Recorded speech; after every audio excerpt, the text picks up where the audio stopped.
Rimuru's Journey for His Beloved Arifureta from Commonplace to World's Strongest by Sakura-Arashi. Encounter and Rimuru's Sadness. Wait, why are you with humans? Tell us what tribes you're from. A muscular demihuman with tiger-like tail said. Earlier. Several hours has already passed, since they'd encountered those monkey-like creatures, and after dealing with them, they kept on moving forward. Monsters would, from time to time, attack them, but the three would always swiftly deal with them. Monsters that were considered as troublesome by the mass, were nothing compared to the three. And so they kept moving forward, until they all suddenly stopped. They felt the presence of something, or rather someone. They could feel plenty of presence around them. Their killing intent and teamwork can't be compared to the beasts they encountered before. Cam and the others started to desperately locate where the presence is coming from, since they were still shrouded by the fog. The tribe begun to show a loose and worried expression on their faces, while Shay's face turned pale. Rimuru and Hajime, realizing who the other party is, thought how troublesome this is going to be, not because of a battle but because of the result if they kill them. Soon Rimuru and Hajime noticed they have been surrounded by the other party. Coming out of the fog, a muscular man with tiger-like tail appeared.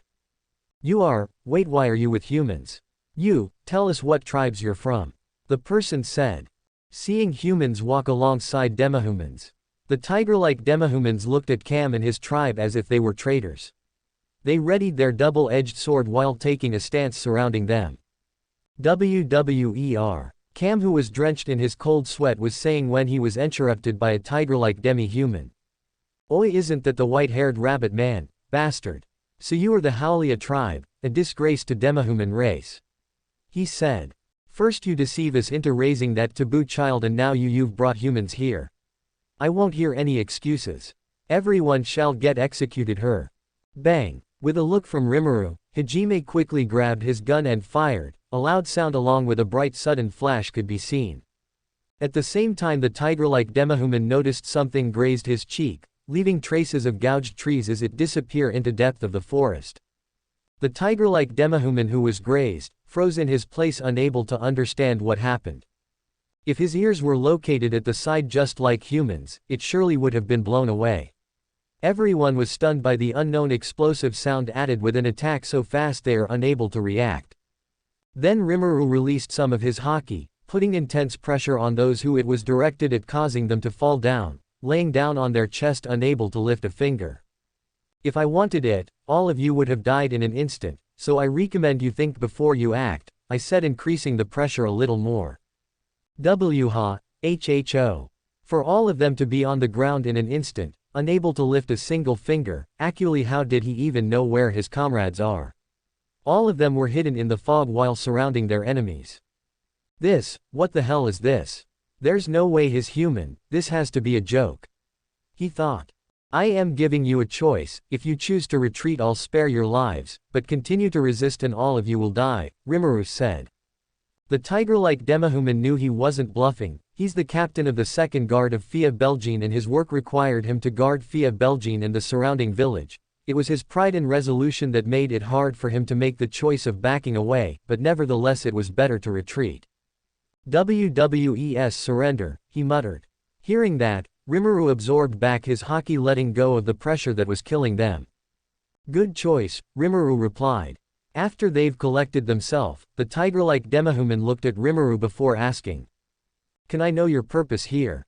It was a straightforward question, but depending on the answer, he would gladly die to at least try and stop him if he means harm. The depth of the sea of trees, we want to go underneath the great tree, Hajime replied. Underneath the great tree? Why? He asked. The tiger-like demihuman thought that their purpose would be to enslave demihumans, but when he heard the great tree he couldn't help but give a perplexed look. Why? Because the great tree was just one of the many places inside the sea of trees. We suspect the entrance to the real great dungeon resides there. We're traveling to conquer all 7 of them. We've already conquered one, and that's why we employed the Howlia as our guide, Rimuru replied. The real dungeon? What are you talking about? Isn't the Sea of Trees already one of the 7 great dungeons? The dungeon where no one except the demihumans can advance without getting lost, he replied.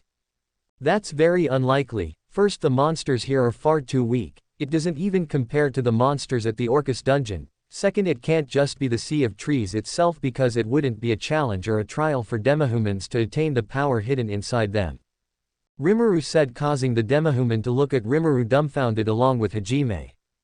Did he really just tell them a secret about the dungeon? Hajime thought, dumbfounded. Too weak. Wait, what do you mean by a trial and power hidden inside? He questioned further. The great dungeons were left by the liberators as a trial for anyone to complete. It wouldn't make much sense if the trial is the Sea of Trees itself, since demihumans can easily complete it, Rimuru answered.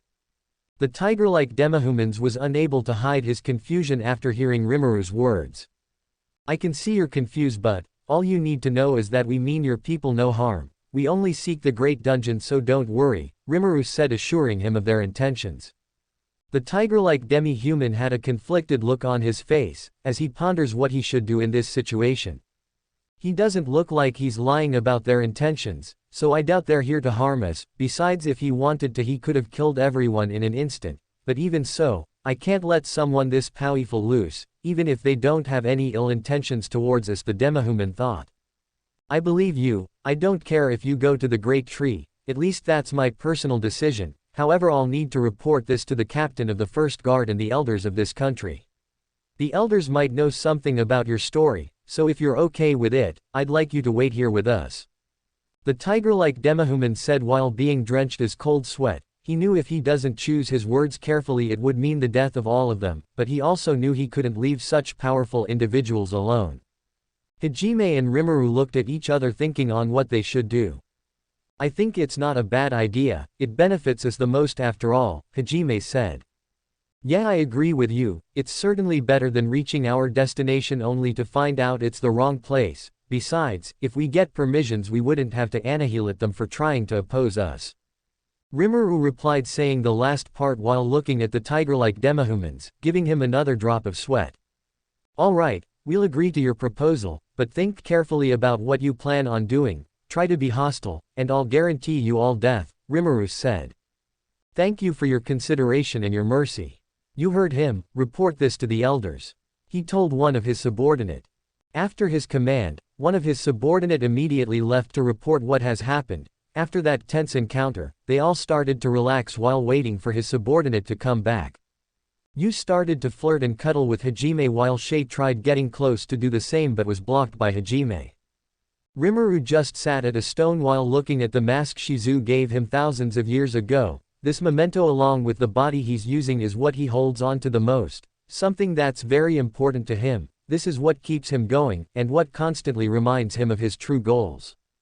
A pair of beautiful golden eyes looks at this mask with sadness and determination. Even at moments like this, Shizu will always be on his mind. He can never get her out of his thoughts, for how could he when he's dedicated thousands of years just to find her? How could he when all the suffering he's been through was because of his love for her? Is it an obsession?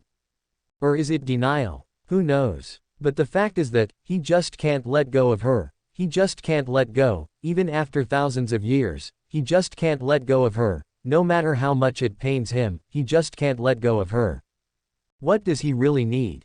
Shizu or help? He can't get help anymore. The person who knows his suffering and the person who's most likely to succeed in helping him move on would be Chloe, whom he froze. Seal wouldn't succeed in helping him move on from Shizu, and no one else knows about his suffering. How could they when Rimuru has never opened up?